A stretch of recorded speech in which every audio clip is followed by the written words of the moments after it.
You got it. I'm all over, yes. I'm gonna send you a text. I'll send you an email as well. I will send out some information to you within the next 24 hours, and then let's communicate either by text or email. And when you have some time, we'll set up a time to sit down, go through the whole thing, and see what we can do to get you into the right home. Perfect, Dean. Thank you, Mr. Miller. It was please call me Dean. I appreciate it. Dean, okay. Have a fantastic day, Lee. And have a Merry Christmas. Same to you. Thanks so much. All right, bye-bye. See, people say sales calls are hard. If you just call and talk to people, she clearly has a problem. She needs to buy a house. I have solutions. We have thousands of systems that we have access to.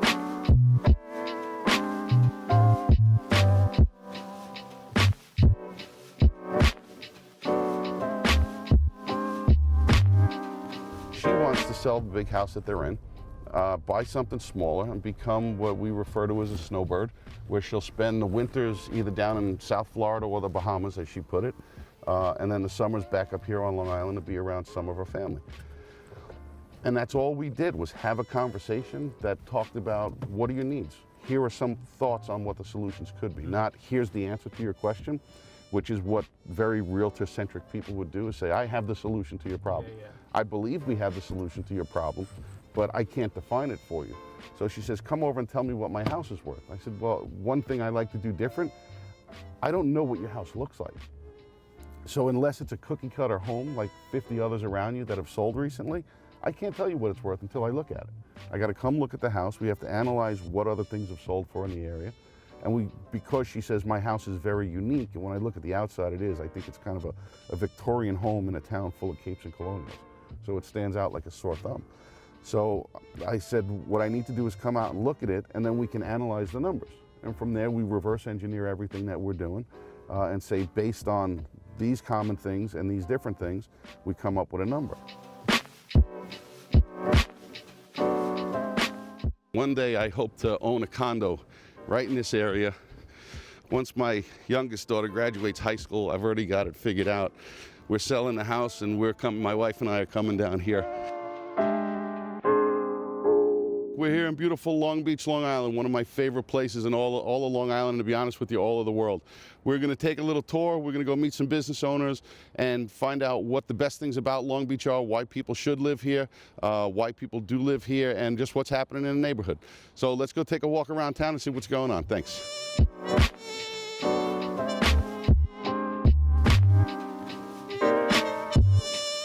Right now we're heading over to meet a friend of mine by the name of Matt Hisiger. Matt is a phenomenal chef who a couple years ago had a chance to open his own place, and we're gonna go visit him over at LB Social. Fantastic restaurant. I got to go spend a little time with him the other night. He did a customer appreciation party. He's just a really good guy. We came up with the idea of, let's sit down and have some conversations. Let's talk business. Let's talk about his business. I've given him some suggestions in the past based off of my experience in the restaurant industry and my kind of database and some marketing experience that I have, and level of expertise may not be truly expert, but exceeds what he commonly tells me he understands and knows how to do. So I've had some thoughts on how to help him increase his marketing and build his customer relationship system. And the whole idea is starting to shoot some videos for small businesses. I said, who better to start with than somebody who I already know, like, and trust, and absolutely love his restaurant. And we're gonna go sit down and spend some time there with him and talk shop.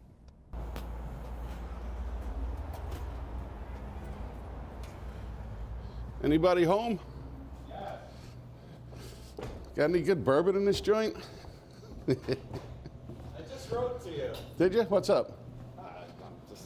This is actually a good time. Yeah? How are you? Corey, Matt Hisiger. Hey, Corey. Nice to meet you. Pleasure. Like we were saying, tell me a little about what LB Social is. Basically, LB Social is I guess, for lack of a better word, a gastropub, which I'm not really fond of the word gastropub. Makes two of us, but I get it. So let's just say it's a smaller chef-owned, market-driven restaurant. Okay. Craft cocktails, craft food, everything made scratch. The best way to describe it is the hashtag of the restaurant is quality ingredients simply prepared. Okay.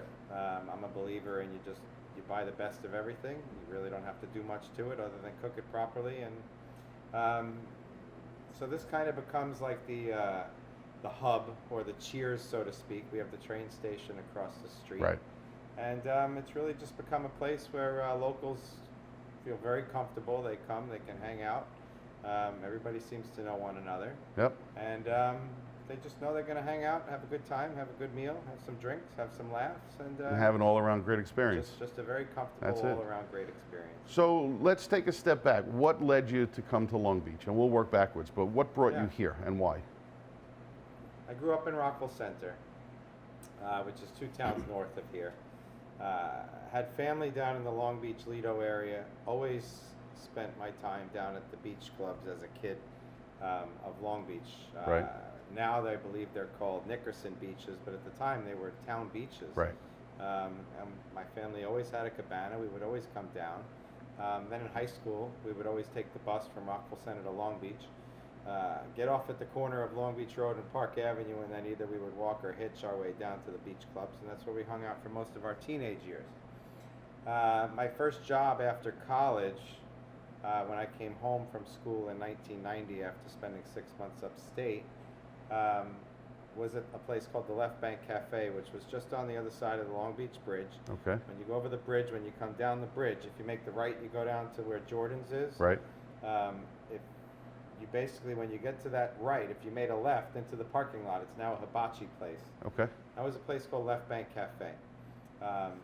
Cajun style, super high end, wine and cheese, late night hot spot. 400, 500, 600 covers a night. And then after work, we would always come down to Long Beach. We'd either go to like Between the Ribs, or we'd go into the West End, and we'd head down to Chauncey's. And I always had a liking of Couldn't this remember town. the name of that place. Chauncey's was the one we were Chauncey's. talking about the other day. Beer on the floor, Yep. broken glass, people jumping into the ocean at 4 o'clock in the morning. That was it. But it was this town was always special. It's the kind of place where, where in New York City you trip and you're in 3 different ethnic restaurants. Correct. And Long Beach is, I think, is like you said, there's been a vibrancy and a life that, not that it ever went away. Sandy kind of really brought a lot of people together, but unfortunately it did chase some people away because you can't overcome something that tragic, and it was a tragedy. But there's always been a life about Long Beach. It's one of the things I've always loved about it, and I was telling Corey earlier, prior to me opening my restaurant, the funds that I used to open that were for me to buy my condo here in Long Beach that I've always dreamed of having. Sure. And I decided to do the right thing. My family went the other way, and now eventually I'll get back here, but it's probably going to take. So the running joke is my daughter's going to be 10. She's got 9 years left before she graduates high school, and her high school graduation gift is going to be my house is getting listed, and I'm buying a condo. And I'm That's downside. pretty much what I'm doing in June of this year. Good for you. Good for you. Yeah, So that's the give plan. me to help us out on the real estate side. We're always Sure. looking for the benefits of any town, and you've touched on a lot of them already. But give me three things of why Long Beach. What is it that people love about Long Beach? What do you love about Long Beach? Okay, first of all, directly across the street is the Long Island Railroad. It's the last or the first stop. It's the end of the line, no matter how you Right. look at it. It's 40 minutes to New York City, right? So you have people that live here that go to Wall Street by day, and I'm literally watching them shredding their suits and getting into their bathing trunks Yeah. on their bicycles, heading down to the beach after work. Yeah. Obviously in the summertime. So you have an urban setting, because it's one of only 2 cities on Long Island, Right. So you have the city of Long Beach and you have the city of Glen Cove. Everything else is villages and hamlets and towns. This is a city. And if you look around this place, if you've ever eaten here or if you ever walk through this city, you'll see every single walk of life. I mean, across the street is the train station. Yep.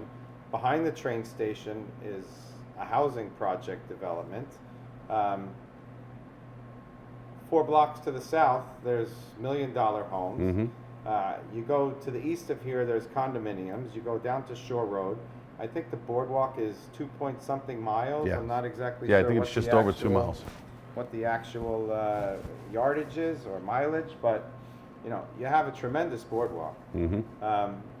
Certainly you get a seasonal swell, which isn't as grand as I thought it was going to be. Okay.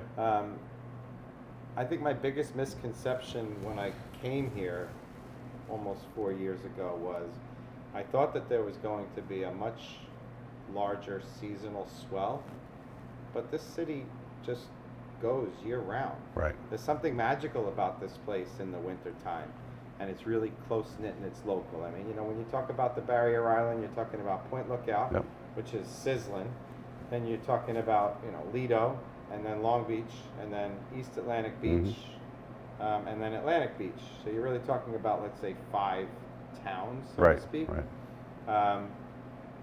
So the proximity to the city is incredible. The mix of people, the diversity is just incredible. And just the overall energy of this town. I mean, I owned a restaurant in Huntington for 18 years. Nobody ever asked me where I lived. Right. They didn't care where I Yeah. lived. They don't. Still to this day, I would say at least once a day, one customer asks me, "Do you live in Long Beach?" There is a certain pride about this city that I have never Without ever a doubt. experienced in any other town anywhere. Yeah. Yeah. These people are just they love their city, they're passionate about their city, they like to stay in their city. And that's the thing that brings them all together. Like you said, one of the things I love, because it goes back to when I moved, when my oldest son was getting ready for high school, we moved to the Herrick School District for that reason. There was such diversity there. And when I opened my restaurant in the city, the reason why we chose the location we did, it's like I told the story, there were no 2 people that would ever walk in, and sometimes the same person would walk in 4 days in a row and be 4 different people. Yeah. There's just such diversity, and there's something, magical is a great choice of words, but that's one of the things I absolutely love about Long Beach is, It is. you know, I as a middle-aged white overweight male, all too often am looked at as the majority. Yeah. But when you put yourself in a community like this, or like Hell's Kitchen, like we did, Yeah. you're just one of many, and that's a beautiful thing, you know.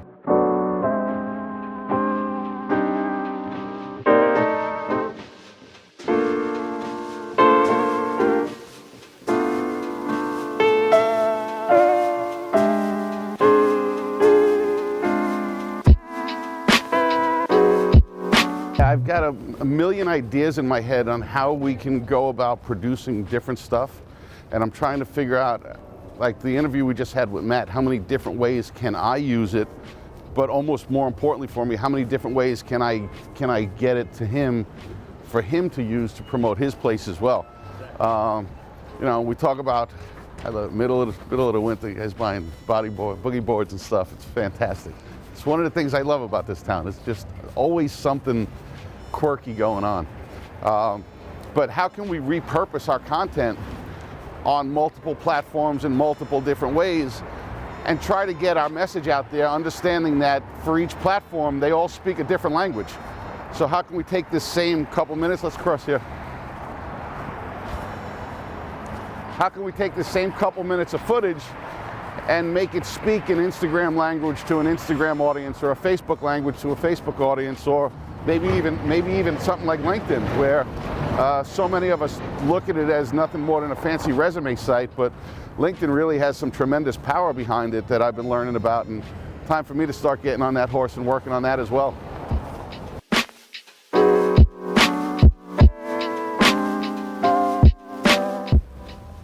So mission accomplished. Task 1 of my day with Corey. That's probably task 7 or 8 of the day. Had a great interview with Matt from LB Social. Looking forward to putting some of that footage together and building our database of neighborhood reviews, and also sharing that info with Matt. If you're a small or local business owner out there and you're watching this, we appreciate your time and your interest. But reach out to us, send us a DM or an email, and stay in touch with us. We'd love to come review small businesses all across Long Island, especially on the South Shore of Long Island, which is where we're based right now. And we would love to work with you. We're putting this stuff together for the purpose of not only building our audience, but helping you guys build yours as well, as a way to provide value in return. And the best part about it is we're doing it all on my dime, so it won't cost you anything other than a little bit of time. We just stole 45 minutes of time from Matt, and we'll go back in a couple days and get some beautiful shots of the incredible food he puts together there, and some fantastic cocktails, which I never mind trying out. And see what we can do to help everybody. I got an obsession with small business owners and seeing them succeed and flourish.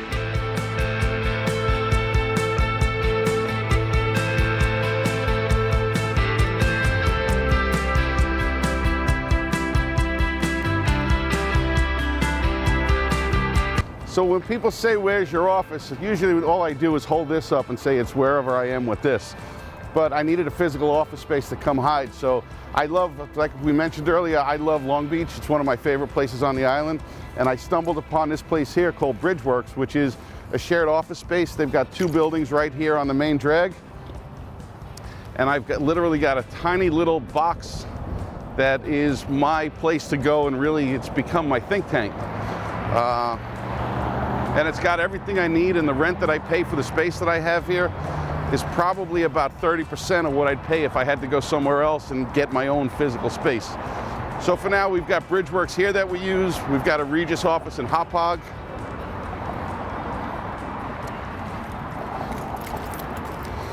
And we'll actually be out in Hauppauge later today to meet with Dean Mercado, who I've mentioned in several other episodes. Come on in.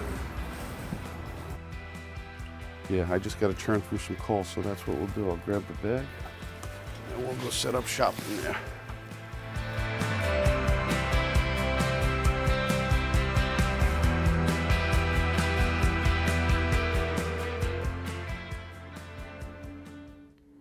Hello? Hi, I'm going to speak to Lee, please. Speaking. Hi, Lee. My name is Dean. I'm with Dean Miller Real Estate. I'm just following up. You'd been on our website a couple days ago. We're looking at some homes in the Massapequa area, and I'm just following up to make sure that we're sending you the information that you wanted. An email? You were sending emails? Yeah, Properties to me? you had signed on to our site. You'd done a couple searches, and you were looking at homes in East Islip, Massapequa, and Deer Park in the 2 to 475 range. And being that you kind of have some info bounced around all over, I just wanted to follow up and make sure we're sending you exactly what it is that you want and need, as opposed to just random noise that may cause more confusion. Right, you said from where to where. What was the prices on that? The ones you looked at specifically here are 225, 330, and 465. Yeah, I don't want to go so high. Gotcha. 465. Though. Okay. Do you have 2 minutes? Let me ask you a couple questions. I'll make sure we get you exactly what makes the most sense for you. No, I just want to ask you a couple. I'm sorry. Sure. What's your name? My name is Dean Miller. Dean Miller. Mr. Yes. Dean Miller. I have a question. Sure. What are the taxes around there? It varies. There are some areas that have taxes that hit 5 digits. There's some that get a little bit crazy. There are some that could be a little bit lower. I'm looking at specifically the ones you tagged here. There's one in East Islip. Taxes on that are $9,664. Let me scroll through the others, and I'll tell you exactly what we're looking at. Thank you, sir. You got it. That was on a 465 house in East Islip, so those taxes were a little bit lower than what you're going to see in Nassau County on average. I have a hard time believing this one is right, but the house in Massapequa was saying that the taxes are $5,206. I think that's. Which house was that? I was looking at ranches. Is that a ranch? No, this is more of a cape. That's why it keeps them very tiny over there. Yeah, unless they've been expanded, they tend to, the original ones have the, you walk upstairs and you have the 2 rooms, and not much else. Well, let's do this. Clearly, you're in the market and looking for something. Tell me what it is that your needs are, and then we see what we can put a search together for you, and see what we can find for it. Okay, Mr. Miller, I have your address. Your phone number. Yes. I would gladly do that, and I'm looking forward to it. But at this moment in time, like in this time, at this minute, Right. I'm a little busy. So, Understood.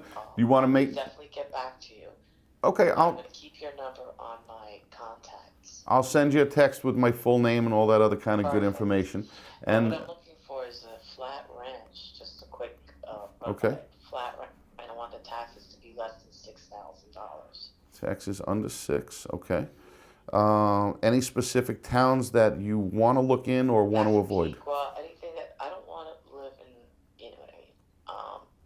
bad area either. You Okay. understand? I know Annabeville, it was a 4-1 at Massapequa. that's why the taxes are low there.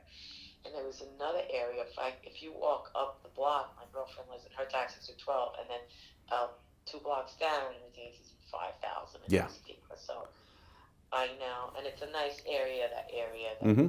But still, I really would like still a nice area. Okay. You know, What I do want a garage. I want at least a downstairs full basement, Okay. and then at least 3 bedrooms. Okay, so you need a minimum 3 bedrooms.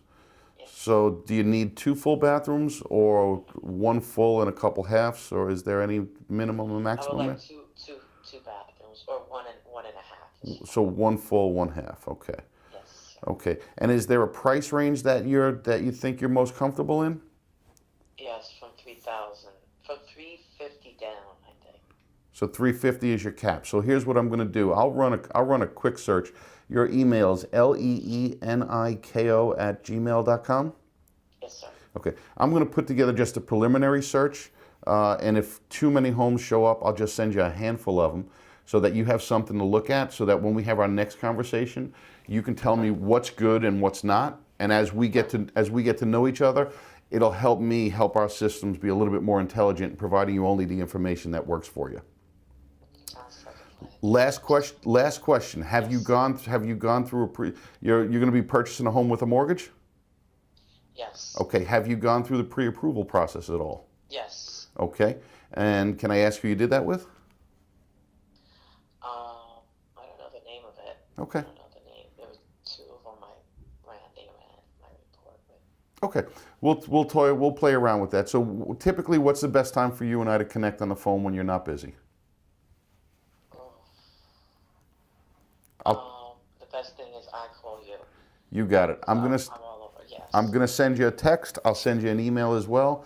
I will send out some information to you within the next 24 hours, and then let's communicate either by text or email. And when you have some time, we'll set up a time to sit down, go through the whole thing, and see what we can do to get you into the right home. Perfect, Dean. Thank you, Mr. Miller. It was please call me Dean. I appreciate it. Dean, okay. Have a fantastic day, Lee. And have a Merry Christmas. Same to you. Thanks so much. All right, bye-bye. See, people say sales calls are hard. If you just call and talk to people, she clearly has a problem. She needs to buy a house. I have solutions. We have thousands of systems that we have access to.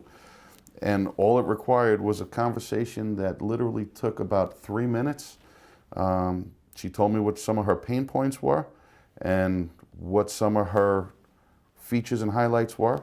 And I've made 3 calls today, 1 to a number that didn't work. I deleted that lead and immediately moved on. Went to the next one, and here we are. She's busy. I could have had a 45-minute conversation with her, but respect her time. Let her get back to me, and we'll communicate by text and email. So now we go in and do That's definitely the intro. yeah. Now we do the tedious part of this, and we make our notes, because the key to building a relationship is remembering what you spoke about last time. So we're in the Strata system, Long Island multiple listing system. We're just going to do a quick search for Lee, who we just spoke to, and see what's available that kind of meets her criteria. So we're going to walk through here. We're going to look at all of Nassau County.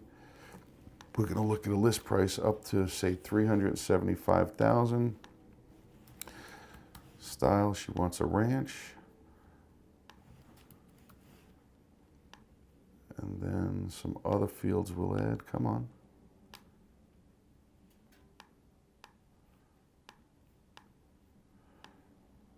And she needs bedrooms. She needs at least, fat fingers, keep hitting the wrong button. Bedrooms. So she needs 3 bedrooms minimum. And that gives us, in Nassau County, a total of 37 properties. So we'll start there. And towns that she mentioned seem to be on the South Shore. So we'll go through, pick a couple of these on the South Shore. Levittown's close enough. She did specifically mention Massapequa. Merrick and such are close enough as well. That's page 1. Let's add the whole list.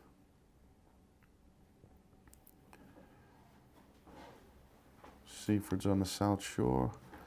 So then we'll narrow this down. And let's take a look at what we got.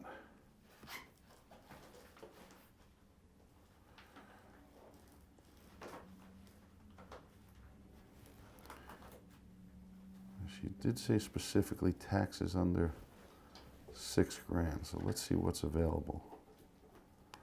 9,000, 8,000, 8,000, 6. Oh, we gotta change one more thing. Damn it, basement. Enfield basement. Full basement. That narrows us down to 24.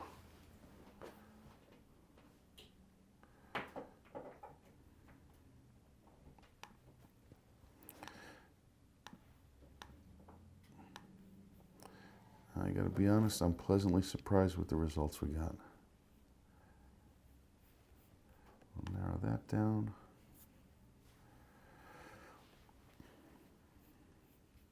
We'll download this list here.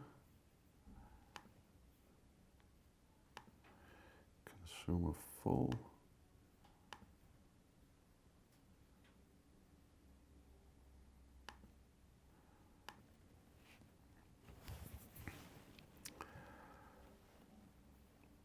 One of the simple things we do is we try to feed the consumer, the buying public, directly into the MLS system so that they get the same access to information that we as realtors get.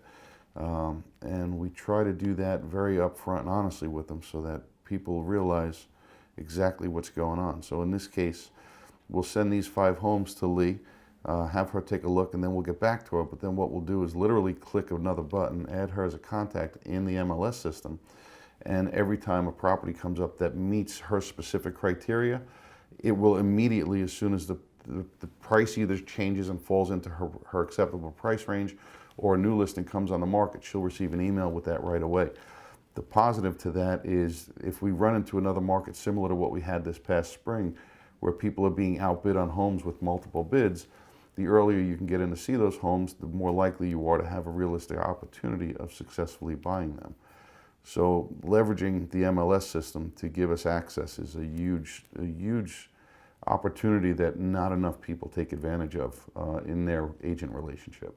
It's all trial and error, and you can't teach someone how to be an entrepreneur.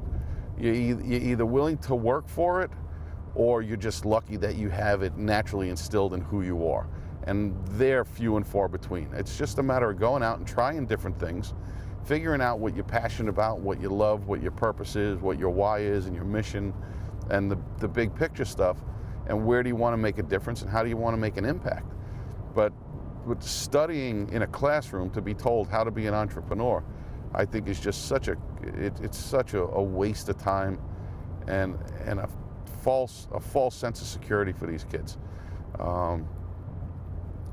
But you know, one day you'll look at it. You know, Bill Gates dropped out, and Steve Jobs, and you look at guys like that. Yeah, Zuckerberg went to one of the most prestigious schools in the world, but how much of Facebook actually comes as a result of the benefit he got from that education? I mean, hell, Facebook came from a chance meeting that he had. That's the value in going to college for him right there. And granted, he's a brilliant guy, and he's you know, wise beyond his years, all that other kind of good stuff. But if your goal is to just work for the man or a corporation or something like that, and you're going through 4 years of college and dropping between $100,000 and $250,000 for a 4-year vacation, it wasn't worth it for a guy like me. I would have never been able to survive it. But to each his own. You know, I tell my daughter all the time, I'm glad you had fun at college for 4 years. I'm glad you met your boyfriend. I'm glad you got some education and made some connections. But in reality, is your life any better today because you were there than it would have been outside of those relationships than it would have been had you not gone to college? No different. All right, so midday, we're changing locations once again. We're always on the road, the wonderful world of real estate. We started the morning off here. drafted a bunch of emails, got some social media stuff scheduled and ready to be posted over the next couple days. As you saw, I took a run down to Long Beach, met up with our friend Matt Hisiger, and then moved over to the office for a little bit. Made some phone calls, some follow-up calls, called some new prospects, some new leads. Actually booked an appointment or two, which is nice. Everybody says you can't do any kind of real estate business in the holiday season. I got news for you. Keep making those calls, keep churning and doing your work. It's definitely doable. And it's the best time of year to do it because so many people take so much time off on a regular basis and shut down to prep, to quote unquote, prep for the holidays. We're grinding away all the time. So we transitioned back. I'm home, let my dogs out for a little bit of a walk, and then we're gonna head out to Hot Pog to go meet with Dean Mercado from Online Marketing Muscle. Dean's a consultant that I've hired. He does web development. He works with my database in Fusionsoft, and he's gonna help me put together some campaigns and see what kind of progress we're making on our website. So stick around, we'll be in for more. Yep.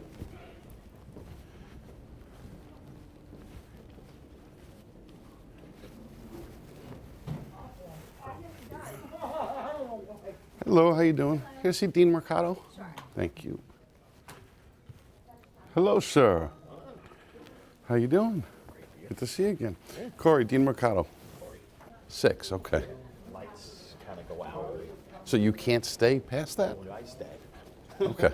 I put my own light in the room so that I can, but it's not a lot of light. Right. You know, it's not like these. Okay. It's just this.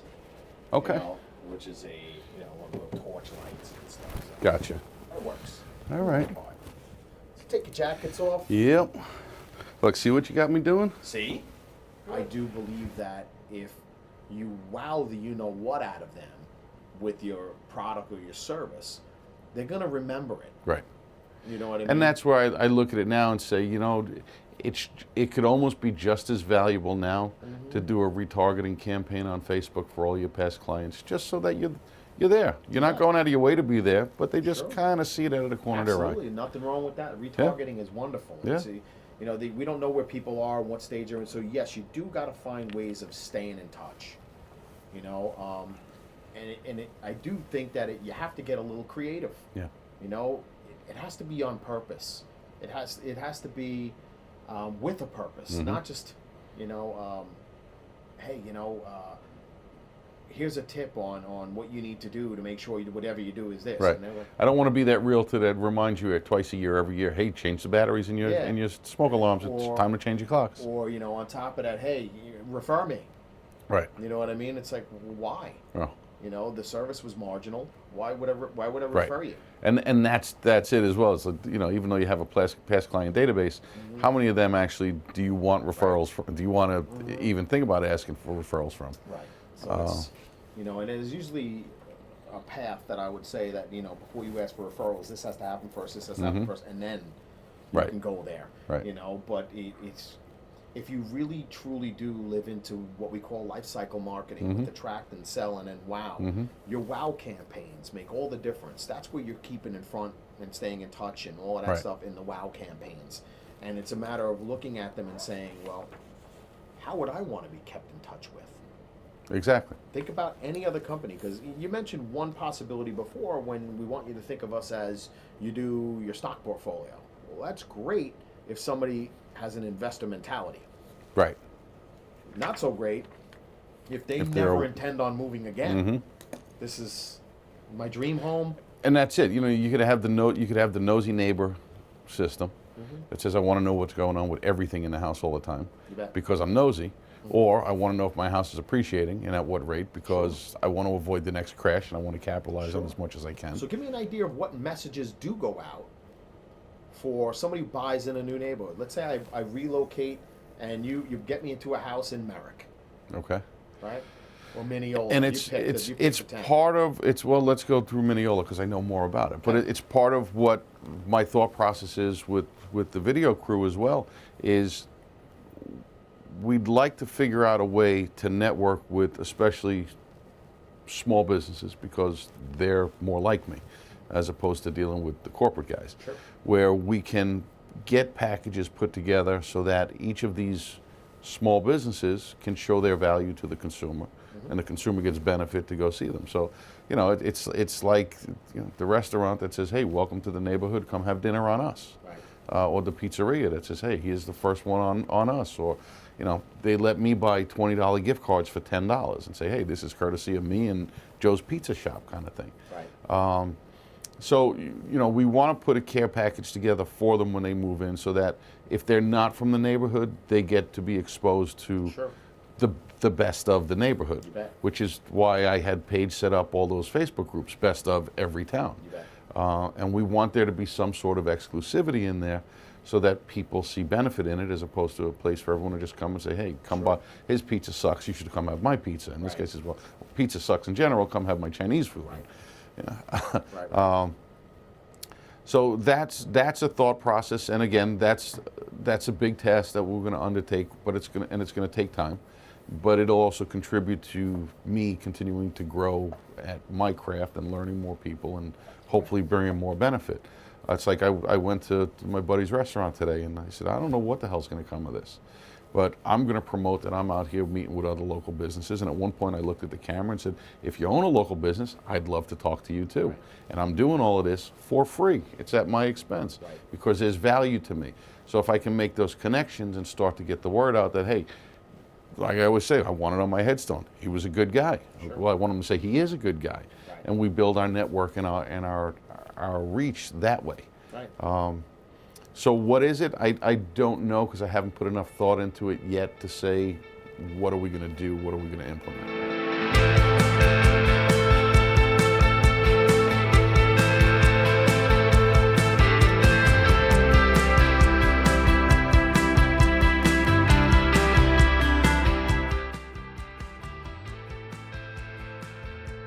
All right, so as we wrap up yet another day here, we had a productive day. We got some new business, we got some new leads, we had a great coaching call, a great coaching meeting, and had a fantastic interview at LB Social. I hope you all go check it out.